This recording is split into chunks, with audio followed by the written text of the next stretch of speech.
Why do so many people over 40 stay stuck after failure? Have you ever noticed that it's not the failure itself that destroys momentum?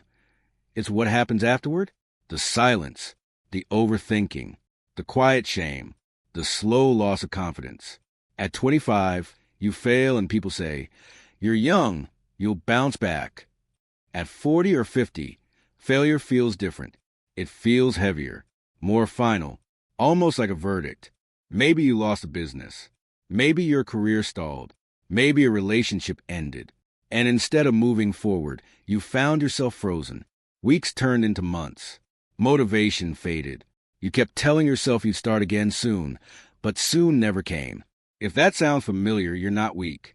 But you do need to face some uncomfortable truths. In this video, we're going to talk honestly about why most people over 40 stay stuck after failure. Not to criticize, not to shame, but to wake something up inside you. Because once you see the real reasons clearly, you can finally break free. The first truth is this. Many people over 40 tie their identity too tightly to their past success. By this age, you've likely spent decades building something. A title, a reputation, a role in your family, a level of income. And when that collapses, it doesn't just feel like you lost a job or a business. It feels like you lost yourself. A man who was a senior manager for 18 years once told me that when he was laid off at 48, the hardest part wasn't the money. It was not knowing who he was without that title. For months, he introduced himself awkwardly, almost apologetically. His identity had been built around his position. When your sense of worth depends entirely on one role, any disruption feels catastrophic. And instead of adapting, many people cling mentally to who they used to be. They replay their glory days. They compare every new opportunity to the past. And that attachment keeps them stuck. If you want to move forward, you must separate who you are from what you did. You are not just your former title. You are not just your last business. You are not just your biggest win. But until you let go of that attachment, you cannot fully rebuild. The second truth is harder. Pride keeps many people over 40 from starting small again. At 22, you expect to start at the bottom. At 42, it feels humiliating. You don't want to take a lower position. You don't want to learn from someone younger. You don't want to admit you're rebuilding. So what happens? People wait. They hold out for something worthy of their past. Meanwhile, time passes. A woman who had owned a successful retail store for years saw her business close during an economic downturn.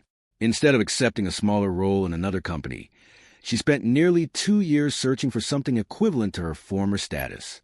Eventually, she realized that rebuilding sometimes requires stepping back before stepping forward. Starting small is not failure. Refusing to move is. When pride blocks action, stagnation follows. And stagnation quietly turns into long-term regret.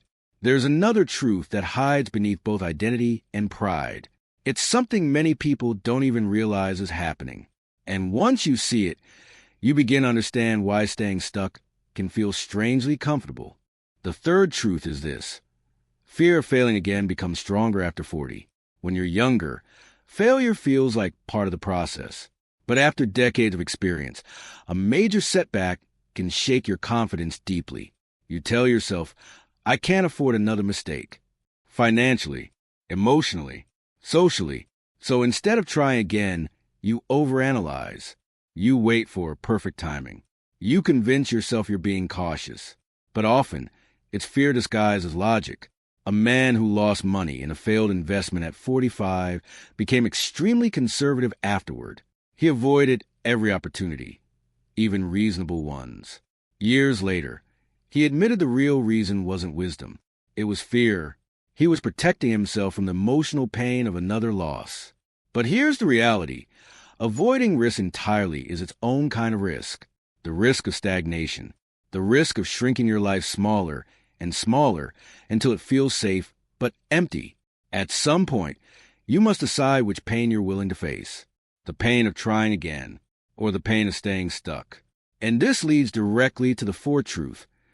Many people over 40 isolate themselves after failure. Shame is powerful. You don't want others to see you struggling. You don't want to answer uncomfortable questions. So you withdraw. You stop attending events. You avoid certain conversations.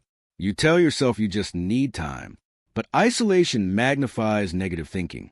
Without fresh perspectives, your mind becomes an echo chamber of doubt. One viewer shared that after losing his executive position, he stopped meeting former colleagues out of embarrassment. Months later, when he finally reached out to one trusted friend, he discovered new opportunities he would never have found alone. Connection creates momentum. Isolation creates stagnation. The longer you stay silent, the heavier your situation feels. But the moment you speak honestly, you realize you're not as alone as you thought. And beneath fear and isolation lies perhaps the most uncomfortable truth of all, one that requires deep honesty. The fifth truth is this. Some people over 40 secretly believe it's too late. They may not say it out loud, but it shows up in subtle ways. At my age, if only I were younger, maybe this is just how it is now. This belief is incredibly dangerous because it removes urgency. It convinces you that change is unrealistic. And once you believe it's too late, you stop trying. But look around. There are countless examples of people who rebuilt careers, started businesses, improved health, or found new purpose well after 40. The difference wasn't age. It was mindset. A man who began studying a new field at 47 once said something powerful. The time will pass anyway. I can be 50 with new skills or 50 with regrets. That sentence captures everything. When you put these 5 truths together, the pattern becomes clear. People stay stuck because they attach their identity to the past. Pride prevents them from starting small. Fear stops them from risking again. Isolation deepens their doubt. And the belief that it's too late kills initiative. None of these are permanent conditions. They are mental barriers. And barriers can be dismantled. If you see yourself in any of these truths, don't feel discouraged. Feel awakened. Awareness is the beginning of change. Ask yourself honestly, which of these is holding me back right now? Is it pride? Fear? Isolation? The belief that my best years are behind me? Write it down. Confront it directly. Because the moment you name the real obstacle, you begin to weaken its power. I'd love to hear from you in the comments. Which truth hit hardest for you? Sometimes admitting it publicly, even anonymously, is the first act of courage that moves you forward. And you might inspire someone else who feels stuck but hasn't found the words yet. If this conversation challenged you in a helpful way, please like the video and subscribe.